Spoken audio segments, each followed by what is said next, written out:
ಸುಭಾಷ್ ಚಂದ್ರ ಬೋಸ್ ವಿಮಾನ ಅಪಘಾತದಲ್ಲಿ ಸಾವನ್ನಪ್ಪಿಲ್ಲ, ಇನ್ನೂ ಕೂಡ ಅವರು ಬದುಕಿದ್ದಾರೆ. ಭಾರತದ ಮೂಲೆ ಮೂಲೆಯಲ್ಲಿರುವ ಹಲವಾರು ಭಾರತೀಯರು ನಂಬಿರುವ ಸತ್ಯವಾಗಿದೆ ಇದು.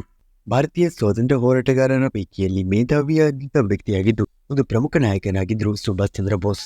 ಅವರಿಗೆ ಆ ಬಳಿಕ ಏನು ಸಂಭವಿಸಿದೆ, ಸುಭಾಷ್ ಚಂದ್ರ ಬೋಸ್ ಕುರಿತು ಏನೆಲ್ಲ ವಿವಾದಗಳು ನಡೆದಿದೆ, ಅವರು ಸಾವನ್ನಪ್ಪಿಲ್ಲ ಬದುಕಿದ್ದಾರೆ ಅಂತ ನಂಬುವುದಕ್ಕೆ ಏನು ಕಾರಣ ಮುಂತಾದ ಹಲವಾರು ವಿಷಯಗಳನ್ನು ಈ ವಿಡಿಯೋದಲ್ಲಿ ತಿಳಿದುಕೊಳ್ಳುವ. ನಮಸ್ಕಾರ, ಇದು ನಾನು ಕನ್ನಡಿಗ. ಇಂತಹ ಇಂಟ್ರೆಸ್ಟಿಂಗ್ ಆಗಿರುವ ಸುದ್ದಿಗಳಿಗಾಗಿ ನಮ್ಮ ಈ ಚಾನೆಲ್ ಅನ್ನು ಈಗಲೇ ಸಬ್ಸ್ಕ್ರೈಬ್ ಮಾಡಿ.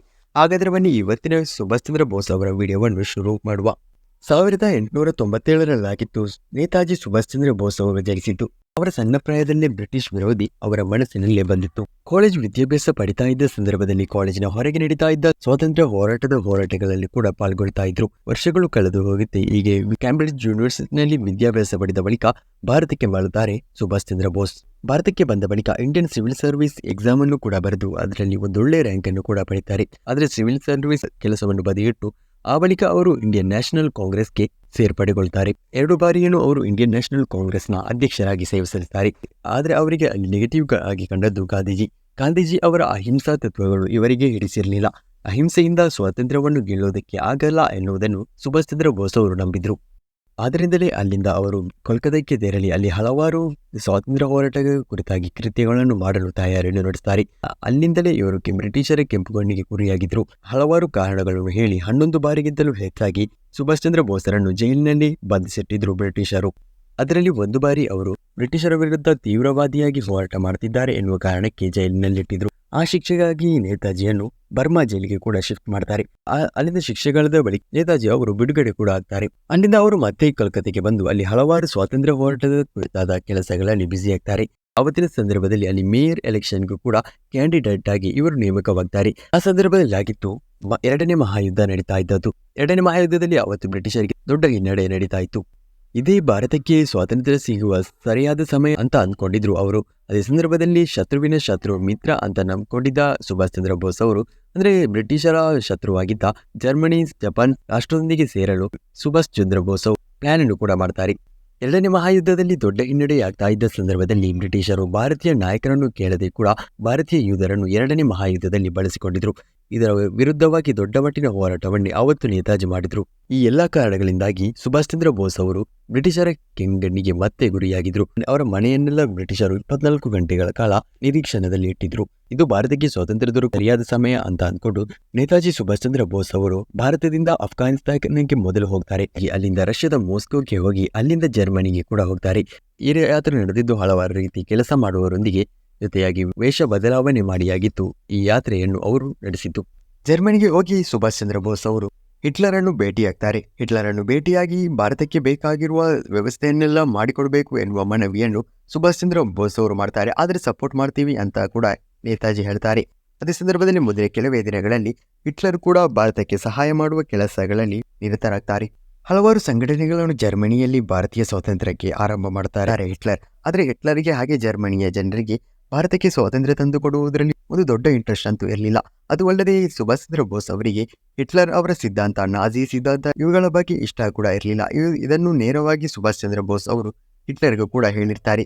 ಆದ್ದರಿಂದಲೇ ಜರ್ಮನಿಯಿಂದ 1943ರಲ್ಲಿ ಸುಭಾಷ್ ಚಂದ್ರ ಬೋಸ್ ಅವರು ಜರ್ಮನಿಯಿಂದ ಜಪಾನ್ಗೆ ಪ್ರಯಾಣವನ್ನು ಮಾಡ್ತಾರೆ. ಈ ಪ್ರಯಾಣವೆಲ್ಲ ನಡೆದದ್ದು ಸಬ್ಮೆರೀನ್ ನಲ್ಲಾಗಿತ್ತು. ಸಬ್ಮೆರೀನ್ ಅಂದ್ರೆ ಸಮುದ್ರದ ಅಡಿಯಲ್ಲಿ ಪ್ರಯಾಣ ಬೆಳೆಸ್ತಾ ಇದ್ದ ಬೋಟ್ ಆಗಿತ್ತು.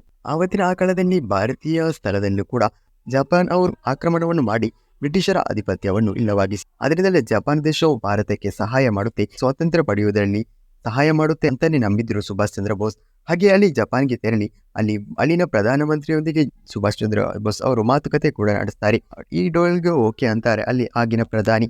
ಅದಕ್ಕೆ ತಕ್ಕಂತೆ ಆವತ್ತು ಬ್ರಿಟಿಷರ ಅಧೀನದಲ್ಲಿದ್ದ ಅಂಡಮಾನ್ ನಿಕೋಬಾರ್ ಅನ್ನು ಪಡೆದಿದ್ದ ಜಪಾನ್ ನೇತಾಜಿಗೆ ಅಥವಾ ಭಾರತೀಯರಿಗೆ ಮರಳಿಸ್ತಾರೆ.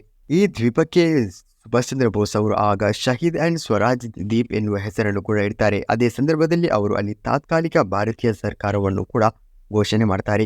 ಅದಕ್ಕೆ ತಕ್ಕಂತೆ ಬ್ಯಾಂಕ್ ಹಾಗೆ ಕರೆನ್ಸಿಯನ್ನು ಕೂಡ ಘೋಷಣೆ ಮಾಡ್ತಾರೆ ನೇತಾಜಿ ಸುಭಾಷ್ ಚಂದ್ರ ಬೋಸ್. ಆದರೆ ಎಲ್ಲವೂ ಬದಲಾವಣೆಯಾದದ್ದು 1945 ಆಗುವ ವೇಳೆಗೆ ಎಲ್ಲವೂ ತಿರುಗಿ ಬೀಳುತ್ತೆ.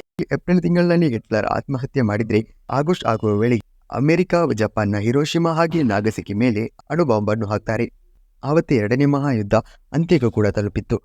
ಜಪಾನ್ ಜರ್ಮನಿ ದೇಶಗಳ ಸಹಾಯದಿಂದ ಭಾರತಕ್ಕೆ ಸ್ವಾತಂತ್ರ್ಯವನ್ನು ಸುಲಭವಾಗಿ ಪಡೆದುಕೊಳ್ಳಬಹುದು ಎನ್ನುವುದನ್ನು ನಂಬಿದ್ದ ಸುಭಾಷ್ ಚಂದ್ರ ಬೋಸ್ ಅವರಿಗೆ ತಿರುಗುಬಾಣವಾಗಿ ಇದು ಪರಿಣಮಿಸುತ್ತೆ. ಅದು ಕೂಡ ಅವತ್ತು ಅಮೆರಿಕ ಹಾಗೆ ಸೋವಿಯತ್ ಯೂನಿಯನ್ ನಡುವೆ ಭಿನ್ನಾಭಿಪ್ರಾಯ ಉಂಟಾಗಿರುವುದನ್ನು ಗಮನಿಸಿ ಇನ್ನು ಭಾರತಕ್ಕೆ ಸಹಾಯ ಮಾಡುವವರು ಒಬ್ಬರೇ ಒಬ್ಬರು, ಅದು ಸೋವಿಯತ್ ಯೂನಿಯನ್ ಅಂತ ನಂಬ್ತಾರೆ ನೇತಾಜಿ ಸುಭಾಷ್ ಚಂದ್ರ ಬೋಸ್. ಸಿಂಗಪುರಲ್ಲಿದ್ದ ಅವರು ಅಲ್ಲಿಂದ ಚೈನಾಕ್ಕೆ ಹೋಗಲು ಅಂದರೆ ಜಪಾನ್ನ ಅಧಿಪತಿಯಲ್ಲಿದ್ದ ಚೈನಾಕ್ಕೆ ಹೋಗಿ ಅಲ್ಲಿದ್ದ ಸೋವಿಯತ್ ಯೂನಿಯನ್ಗೆ ಹೋಗುವ ಪ್ಲಾನ್ ಅನ್ನು ಮಾಡ್ತಾರೆ ಸುಭಾಷ್ ಚಂದ್ರ ಬೋಸ್. ಜಪಾನ್ನಿಂದ ವಿಯೆಟ್ನಾಂ ಮೂಲಕ ಟೋಕಿಯೋ ತಲುಪಿ ಅಲ್ಲಿಂದ ಯಾತ್ರೆ ಹೋಗಲು ಪ್ಲಾನ್ ಆಗಿತ್ತು.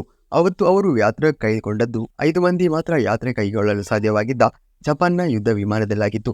ಆದರೆ ಅವತ್ತು ಆ ಪೈಲಟ್ಗಳನ್ನು ಕೂಡ ಎಲ್ಲರನ್ನು ಸೇರಿಸಿ 11 ಮಂದಿ ಇದ್ರು ಆ ಯುದ್ಧ ವಿಮಾನದಲ್ಲಿ. ಮೊದಲಿಗೆ ಪೈಲಟ್ಗೆ ಈ ವಿಮಾನದಲ್ಲಿ ಏನೋ ತೊಂದರೆ ಇದೆ ಅಂತ ಅಂದ್ಕೊಂಡು ಎಲ್ಲವನ್ನು ಸರಿಯಾಗಿ ನೋಡ್ತಾರೆ. ಅದಾದ ಬಳಿಕ ಮುಂದೆ ಸಾಗಿದ ಬಳಿಕ ಇಂಜಿನ್ನಲ್ಲಿ ಏನೋ ತೊಂದರೆ ಇದೆ ಅಂತ ಅಂದ್ಕೊಂಡು ತೈವಾನ್ನಲ್ಲಿ ವಿಮಾನವನ್ನು ಇಳಿಸಿ ಇಂಜಿನನ್ನು ಕೂಡ ಚೆಕ್ ಮಾಡ್ತಾರೆ.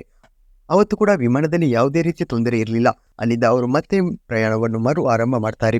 ತೈವಾನ್ನಿಂದ ವಿಮಾನ ಟೇಕ್ ಆಫ್ ಆಗಿ ಚೈನಾಕ್ಕೆ ಹೋಗುವ ಮಧ್ಯದಲ್ಲಿ ಬಲಭಾಗದಲ್ಲಿರುವ ಇಂಜಿನ್ ಒಂದು ದೊಡ್ಡ ರೀತಿಯಲ್ಲಿ ಸದ್ದನ್ನು ಮಾಡಿ ಹಾಳಾಗುತ್ತೆ. ಆವಾಗಲೇ ವಿಮಾನ ಕೆಳಗೆ ಬೀಳುತ್ತೆ. ಆದರೆ ಸುಭಾಷ್ ಚಂದ್ರ ಬೋಸ್ ಅವರು ಸಾವನ್ನಪ್ಪಿರಲಿಲ್ಲ, ಗಾಯಗಳಾಗಿತ್ತು.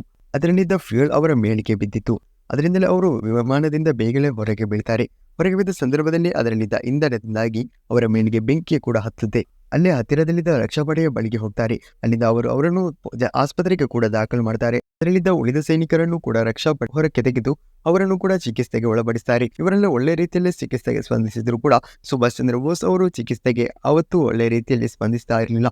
2 ಗಂಟೆ ಹೊತ್ತಿಗಾಗಿತ್ತು ಈ ವಿಮಾನ ಅಪಘಾತ ನಡೆದಿತ್ತು. ಆದರೆ 6 ಗಂಟೆಯವರೆಗೆ ಸುಭಾಷ್ ಚಂದ್ರ ಬೋಸ್ ಅವರು ಸರಿಯಾದ ಈ ರೀತಿ ಡಾಕ್ಟರ್ನಲ್ಲೂ ಕೂಡ ಮಾತಾಡ್ತಾ ಇದ್ರು. ಆದರೆ 9 ಗಂಟೆ ಆಗುವ ವೇಳೆಗೆ ಸುಭಾಷ್ ಚಂದ್ರ ಬೋಸ್ ಈ ಲೋಕದಿಂದ ಹೋಗ್ತಾರೆ, ಅಂದ್ರೆ ವಿಧಿವಶರಾಗ್ತಾರೆ.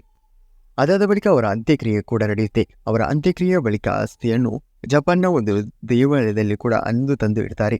ಭಾರತೀಯರು ನಿರೀಕ್ಷೆಯಿಂದ ಸ್ವಾತಂತ್ರ್ಯ ಹೋರಾಟಗಾರರಾಗಿ ಕಾಯ್ತಾ ಇದ್ದ ಸುಭಾಷ್ ಚಂದ್ರ ಬೋಸ್ ಅವರು ಕೂಡ ಅಲ್ಲಿಂದ ಸಾವನ್ನಪ್ತಾರೆ.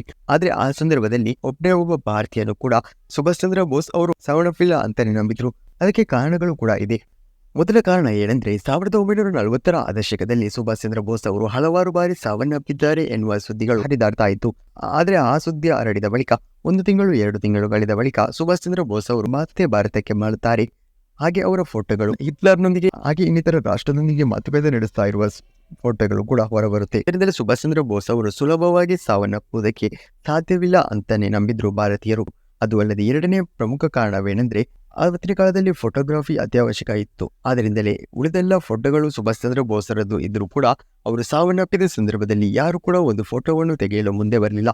ಒಂದೇ ಒಂದು ಫೋಟೋ ಅವರು ಸಾವನ್ನಪ್ಪಿದ ಸ್ಥಳದಿಂದ ಹೊರಬರಲಿಲ್ಲ. ಆದ್ದರಿಂದಲೇ ಜನರು ಈ ಹಿಂದೆ ಕೇಳಿದಂತೆ ಇದು ಕೂಡ ಒಂದು ಫೇಕ್ ಸುದ್ದಿ ಅಂತಾನೆ ನಂಬಿದ್ರು. ಅದು ಅಲ್ಲದೆ ಹಲವಾರು ಆವತ್ತಿನ ದಿನಗಳಲ್ಲಿ ಸುಭಾಷ್ ಚಂದ್ರ ಬೋಸರನ್ನು ಭಾರತದ ಹಲವಾರು ಸ್ಥಳಗಳಲ್ಲಿ ಕಂಡಿದ್ದೇವೆ ಅಂತ ಕೂಡ ಹೇಳ್ತಾ ಇದ್ರು. ಮುಂಬೈಯಲ್ಲಿ, ಬೆಂಗಾಲ್ನಲ್ಲಿ ಸೇರಿದಂತೆ ಹಲವಾರು ಕಡೆಗಳಲ್ಲಿ ಸುಭಾಷ್ ಚಂದ್ರ ಬೋಸರನ್ನು ಕಂಡಿದ್ದೇವೆ ಅಂತ ಕೂಡ ಹೇಳಿದ್ದಾರೆ. ಆದರೆ ಯಾರು ಕೂಡ ಆ ಬಳಿಕ ಸುಭಾಷ್ ಚಂದ್ರ ಬೋಸನ್ನು ಕಂಡಿಲ್ಲ ಅನ್ನುವುದೇ ಸತ್ಯ. ಆ ಬಳಿಕ ಭಾರತಕ್ಕೆ ಸ್ವಾತಂತ್ರ್ಯ ಸಿಗುತ್ತೆ. ಜವಾಹರ್ಲಾಲ್ ನೆಹರು ಅವರು ಭಾರತದ ಪ್ರಧಾನಿಯಾಗಿ ನೇಮಕ ಮಾಡ್ತಾರೆ. ನೆಹರು ಅವರು ಆವತ್ತು ಸುಭಾಷ್ ಚಂದ್ರ ಬೋಸ್ ಅವರ ಮರಣವನ್ನು ಕುರಿತು ಸಂಶೋಧನೆ ಮಾಡಲು ಶಾನವಾಸ್ ಎನ್ನುವ ಕಮಿಷನ್ ಅನ್ನು ಆರಂಭ ಮಾಡ್ತಾರೆ. ಅದಾದ ಬಳಿಕ ಇನ್ನೊಂದು ಕಮಿಷನ್ ಅನ್ನು ಕೂಡ ನೆಹರು ಅವರು ಆರಂಭ ಮಾಡ್ತಾರೆ. ಈ 2 ಕಮಿಷನ್ ಕೂಡ ಸುಭಾಷ್ ಚಂದ್ರ ಬೋಸ್ ಅವರಪ್ಪಿದ್ದಾರೆ ಎನ್ನುವುದನ್ನೇ ಪ್ರತಿಪಾದಿಸಿದ್ರು. ಅದೇ 3ನೇ ಕಮಿಷನ್ ಆಗಿರುವ ಮುಖರ್ಜಿ ಕಮಿಷನ್ ಅವರೇ ಶಾಕಿಂಗ್ ಸುದ್ದಿಯನ್ನೇ ಹೊರಬಿಟ್ಟಿದ್ರು. ಸುಭಾಷ್ ಚಂದ್ರ ಬೋಸ್ ಅವರು ಸಾವನ್ನಪ್ಪಿಲ್ಲ, ಅಂತಹ ಯಾವುದೇ ಒಂದು ಫ್ಲೈಟ್ ಆಕ್ಸಿಡೆಂಟ್ ಕೂಡ ನಡೆದಿಲ್ಲ, ಸೋವಿಯತ್ ಯೂನಿಯನ್ಗೆ ಸುಭಾಷ್ ಚಂದ್ರ ಬೋಸ್ ಅವರು ಮುಂದೆ ಹೋಗಿರಬಹುದು ಎನ್ನುವ ವಾದವನ್ನು ಮುಖರ್ಜಿ ಕಮಿಷನ್ ಅವರು ಅವತ್ತು ಹೊರಬಿಡ್ತಾರೆ. ಅದಾದ ಬಳಿಕ ಬಂದ ಹಲವಾರು ಸರ್ಕಾರಗಳ ನಡುವೆ ಈ ವಾದ ವಿವಾದಗಳು ನಡೆದ ಬಳಿಕ ಮನಮೋಹನ್ ಸಿಂಗ್ ಸರ್ಕಾರ ಬಂದ ವೇಳೆಗೆ ಈ ವಾದ ಮತ್ತಷ್ಟು ಮೇಲೆ ಆಯಿತು. ಅದೇ ಸಂದರ್ಭದಲ್ಲಿ ಸುಭಾಷ್ ಚಂದ್ರ ಬೋಸ್ ಅವರು ಸಾವನ್ನಪ್ಪಿದ್ದಾರೆ ಎನ್ನುವುದನ್ನೇ ಈ ಸರ್ಕಾರವು ಕೂಡ ಘೋಷಣೆ ಮಾಡಿತು. ಆದರೆ ಸುಭಾಷ್ ಚಂದ್ರ ಬೋಸ್ ಅವರ ತಾಯಿ ಅವತ್ತು ಮುಂದೆ ಬಂದು ಅವರ ಜಪಾನ್ನಲ್ಲಿರುವ ಆಸ್ತಿಯನ್ನು DNA ಪರಿಶೋಧನೆ ಮಾಡಬೇಕು ಎನ್ನುವ ಮನವಿಯನ್ನು ಕೂಡ ಮಾಡಿದ್ರು. ಆದರೆ ಅದು ಕೂಡ ಅವತ್ತು ನಡೆದಿಲ್ಲ. ಏನೇ ಆಗಲಿ, ಇವಿಷ್ಟು ಸುಭಾಷ್ ಚಂದ್ರ ಬೋಸ್ ಎನ್ನುವ ಸ್ವಾತಂತ್ರ್ಯ ಹೋರಾಟಗಾರನ ಸಾವಿನ ಕುರಿತು ಇರುವ ವಾದ ವಿವಾದಗಳು. ಈ ವಿಡಿಯೋ ನಿಮಗೆ ಇಷ್ಟವಾಗಿರುತ್ತೆ ಅಂತ ನನ್ನ ಅನಿಸಿಕೆ. ಇಷ್ಟವಾಗಿದ್ದರೆ ಈಗಲೇ ಸಬ್ಸ್ಕ್ರೈಬ್ ಮಾಡಿ. ಹಾಗೆ ನಮ್ಮ ಚಾನೆಲ್ ನಿಮ್ಮ ಸ್ನೇಹಿತರಿಗೂ ಕುಟುಂಬದ ಸದಸ್ಯರಿಗೂ ಕೂಡ ಶೇರ್ ಮಾಡುವ ಮೂಲಕ ಸಪೋರ್ಟ್ ಅನ್ನು ಕೂಡ ಮಾಡಿ.